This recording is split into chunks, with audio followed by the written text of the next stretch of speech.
саған өткенде айтқан едім ғой, біраз бірдеңе айтамын деп ше, соны айтайын деп тұрмын мен.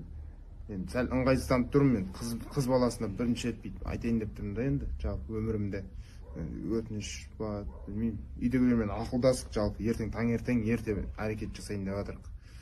Танысып білісіп жүргенде біраз болып қалды, енді дұрыс түсінесің деп ойлаймын. Маған қауынға шығасың ба?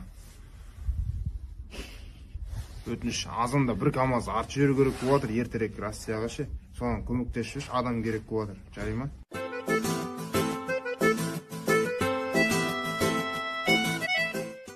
Вечерге ақша жинайтын кезде. Чё там не істейміз, қаншаны жинаймыз? Ішетіңдер бөлек өздері ақша жинамасын. Өзіміз ұлдар болып отырайық, қыз әкей бандай болмай қойсын. Қыздар ақша қоспай қойсын, өздері келсе болдылар. Малсың ба? Хотя бы 3000-нан қостың да?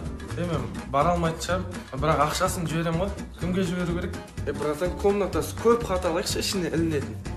Кәмпит, печенье дегенге ақша құтпай, тек жейтін нәрсе алыңдаршы. Мен ақша тапсам барам, былай бара алмаймын. Келе бере, ода тұрған ештеңе жоқ қой. Тек кола аласыңдар болсын, қыздарға 1-2 тетрапакет болса болды. Менде ақша жоқ, короче, бір блок кола алып бара салам ғой. Айгүл келе ма? Иә. Болды ғой. Мен және де мама. Түннен қалай жаттаусы болып? Не болды саған? Тақпағым жатпай алмай атыр. Лох. Туй, мам. Туй не болды саған, өлеңде отқан мысықтар құсап? Көмектесші маған. Қандай тақпақ? Аяз ата туралы. Мұнда 4-ақ шумақ қой. Барда қайталады, жаттап алып кел. Хорошо, мой повелитель.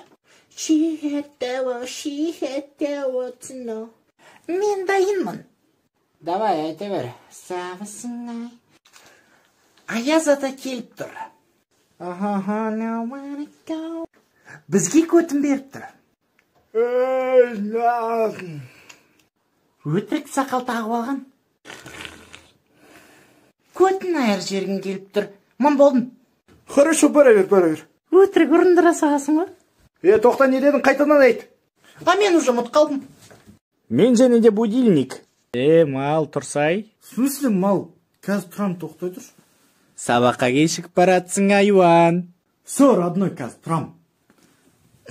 Балам, неге ерте тұрып ағасың? Жын сұрақ қойыңыз ғой, бүгін сабақ емес пе? Қомаша, бүгін воскресенье ғой? Чатлақ. Не? Басына түссін, тигене. Мал.